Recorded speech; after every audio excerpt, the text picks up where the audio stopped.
Emergency order. Exterminate all Metroid organisms on planet Zebes.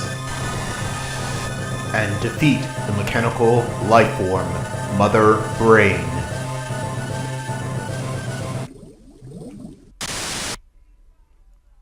Ladies and gentlemen, welcome to my new Let's Play project. This is Let's Play Metroid Zero Mission, a lovely remake of the original Metroid released on the Nintendo Entertainment System. This game was released on the Game Boy Advance back in 2004, and it was a birthday gift that I cherished more than anything. This Let's Play project has been a long time coming, and it took me a while to find a file which I could use to basically play this game on, because as you know, of course, a lot of ROM sites were unfortunately hit by Nintendo and their whole ROM takedown complaint that they had some time ago, back during 2018, but I managed to get a copy. I still own my original copy of Metroid Zero Mission, thank goodness. But I thought I'd share my love for this game with you guys right here. I'm just going to let the demo play through, and we are going to get started right now. Love this little renditional music of the original Metroid opening. As you can see, there's no save files open, so I'm going to be going into this blind without knowing how many items I've collected or anything. Without further ado, it's time to get started. Let's do this. We are playing it on normal mode.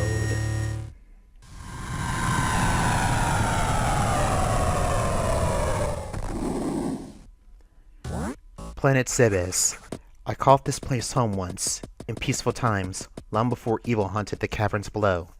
Now I shall finally tell the tale of my first battle here, my so-called Zero Mission.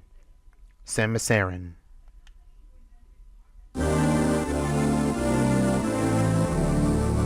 We get that lovely rendition of the Metroid opening theme.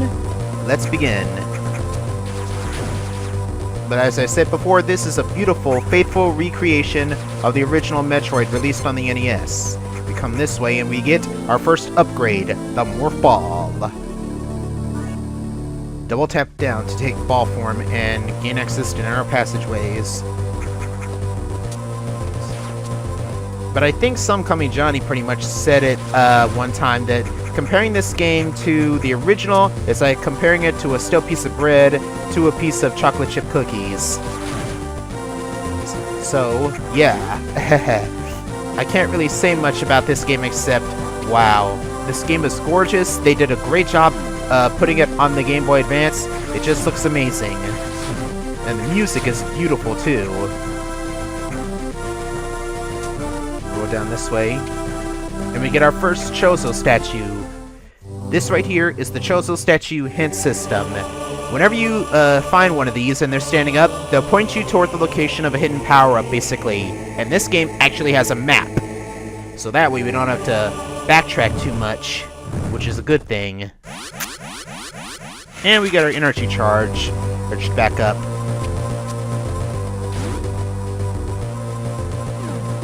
And we come across our first safe spot, which is what I'm going to do right now. I'm going to save right here. And I think we should be okay for now. Because if you guys remember in the original Metroid, we didn't have a save feature. We had a password feature. The original Japanese version had a save feature, so why couldn't the original? Seriously. That just boggles my mind. But anyway, one thing I can say I like about this game is the platforming. Much like the original, the platforming is solid and top-notch.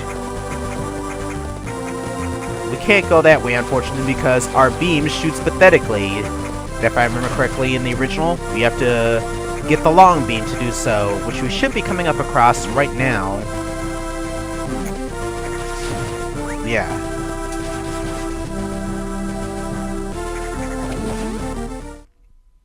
Yep, sure enough, this is where the Chozo statue wanted us to go. Here is the long beam. Fire long-distance shots with this beam. Press L and B to fire diagonally. That reminds me, I gotta reconfigure my L and R buttons because I recently had to put my Game Boy Advance emulator back up, unfortunately. So yeah, but that's okay. Now our beam can shoot much longer distances than it could before. It's now reduced to a pea shooter, and thank goodness for that.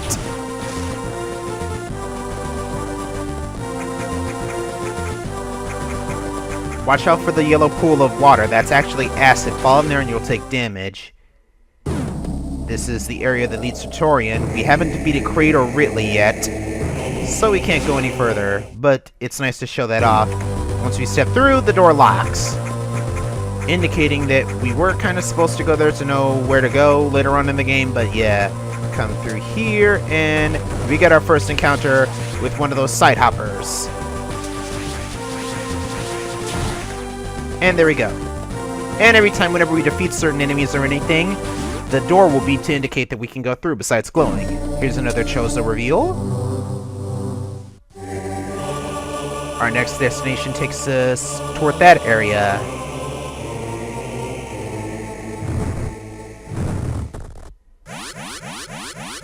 Thank you, Chozo. Let me take a quick sip of my coffee real quick.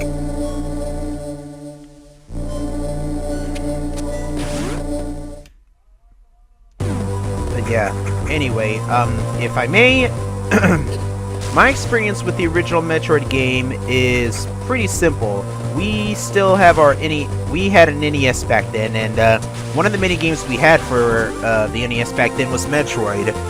When I first played it, I didn't really understand much of what to do, or where to go, or anything. All I can tell you was, I was heavily confused on the concept of the original game.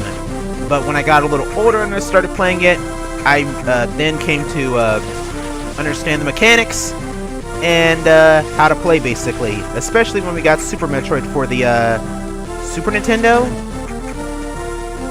So yeah. Metroid became a pretty big staple in my early childhood. And I owe it all to the original and Super Metroid for that matter.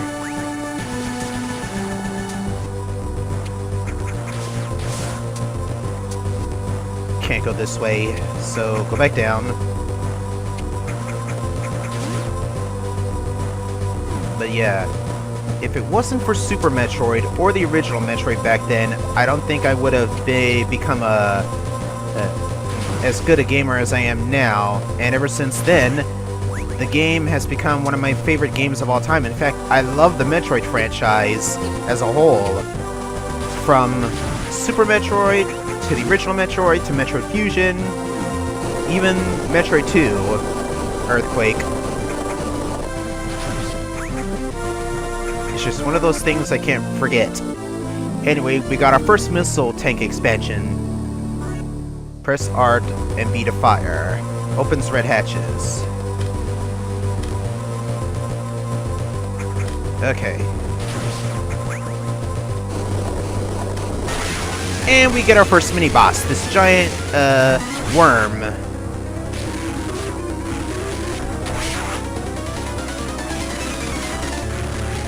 Three shots is all it takes to defeat that boss. He's pathetically easy. But our reward for defeating him is, we get the Charge Beam. This was not in the original Metroid, but in this game, we get the Charge Beam.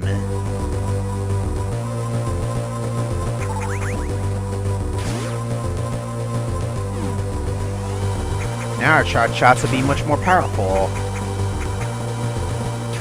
And we can take out enemies a little bit more easily, so that's a good thing. But yeah, as I was saying, I remember back in the early 90s when Super Metroid came out. I'm gonna go up here and I'm gonna save. And I remember watching my brother play it, watching my sister play it, then I played it and I'm like, wow. And then one time, I think on my birthday, I got this game. I don't know why exactly, but it just became one of my favorite games of all time while playing it. Mind you, of course, my sister was the one to beat the game first, but After a while, thanks to her, when I got much older and I learned how to play games a bit more efficiently, yeah, this game, Super Metroid, became one of my personal favorite games to play of all time.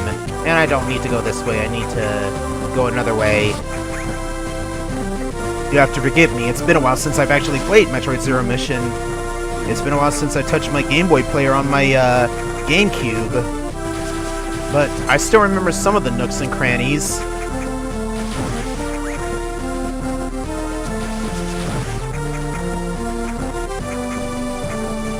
Yeah. Watch out for those little purple bugs. They always cause trouble. One shot into this door with the missile is all it takes to go through.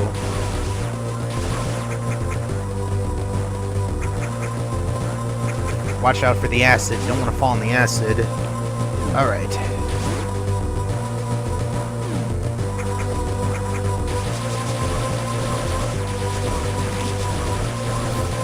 Feel the power of the turbo!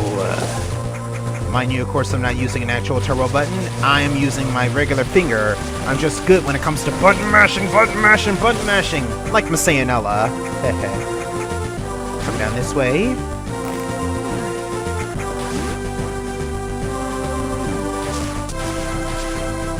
And lo and behold, we get another missile tank that was hidden right here in the pathway. They do a good job of hiding the missile expansions from you in this game, so you gotta be careful. We get our first energy tank, so now we got more energy. Ah, shoot.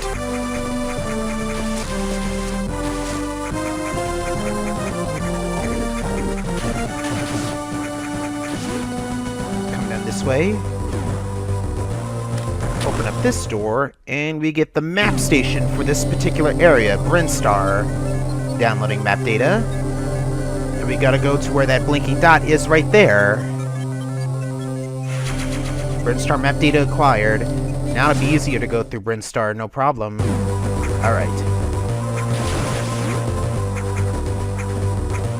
But yeah, one thing I can say is I owe a lot of my,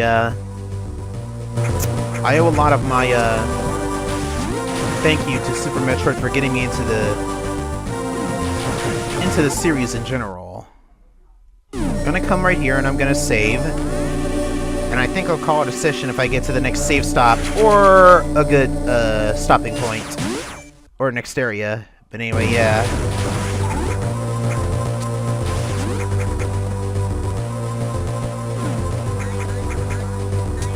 Okay, when I go through this area, shoot a missile to open up the door. And we get bombs! Press B in Morph Ball mode to set. And may as well recharge. And there we go. Now we can drop down bombs and get to certain areas we couldn't before. Missile expansion right here.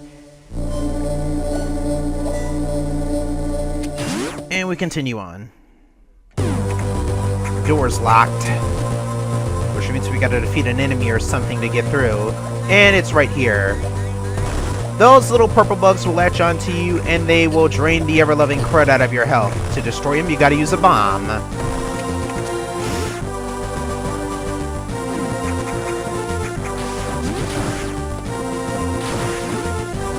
When you progress further into the game, they won't be too much of a problem or anything, so that's important to know.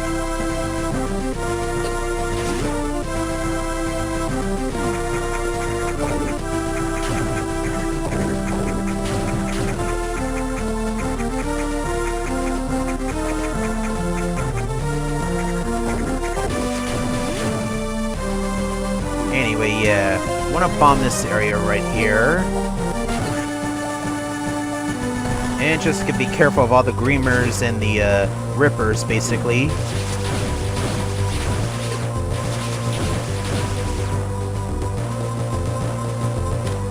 Come through here.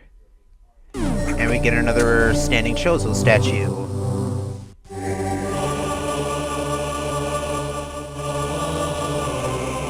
Our next destination takes us to Norfair.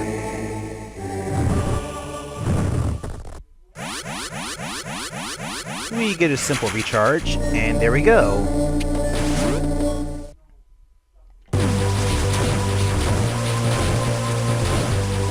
Alright. Our next destination is going to take us to Norfair, of all places. This is the lava core area.